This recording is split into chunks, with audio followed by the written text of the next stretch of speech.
আজকের প্রসঙ্গ ধনুক ভাঙাপন। সীতার বিবাহে জনক হরধনুর কথা কেন বলেছিলেন, এই নিয়ে আজকের বিষয়। তো প্রিয় দর্শক, মূল পর্বে যাওয়ার আগে আপনাদেরকে প্রফেসর একেএম চ্যানেলের পক্ষ থেকে নমস্কার জ্ঞাপন করছি।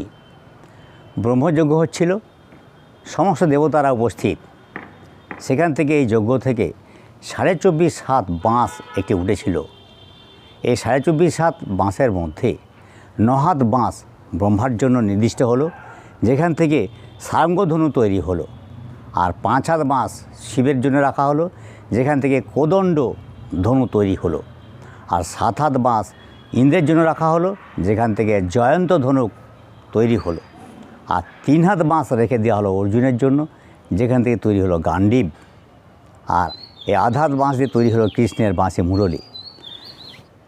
কোদণ্ড ধনুকটি শিব পরশুরামকে দান করেন। ঘটনাতে আছে, একদিন পরশুরাম জানকীকে দেখে মুগ্ধ হয়ে গেলেন। বিবাহ করার জন্য জনককে প্রস্তাব দেন। তখন বালিকা হওয়ায় জনক বললেন, আমি কন্যাদানে অনিচ্ছুক নই, কিন্তু এটি প্রাপ্তবয়স্কা হলেই তবে সম্ভব। তাই পরশুরাম সেই সময়টি অপেক্ষা করার জন্য মহেন্দ্র পর্বতে গমন করলেন। তপস্যান্তে তিনি জানকী পানি গ্রহণ করবেন এটি বললেন।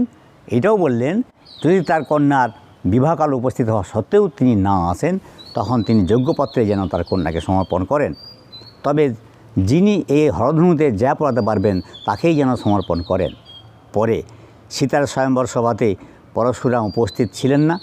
রামচন্দ্র ওই ধনুকে যা পড়াবার সময় ভেঙে গিয়েছিল, ওই জন্য আমরা বলে থাকি ধনুক ভাঙাপন। আজকে এই পর্যন্ত। ভিডিওটি কেমন লাগলো? যদি ভালো লাগে তাহলে চ্যানেলটি সাবস্ক্রাইব করুন, আর পাশে থাকা বেল আইকনটি আপনি প্রেস করুন। লাইক করতে পারেন, শেয়ারও করতে পারেন। আরও যদি কিছু জানার থাকে তাহলে কমেন্টস বক্সে জানান। ধন্যবাদ।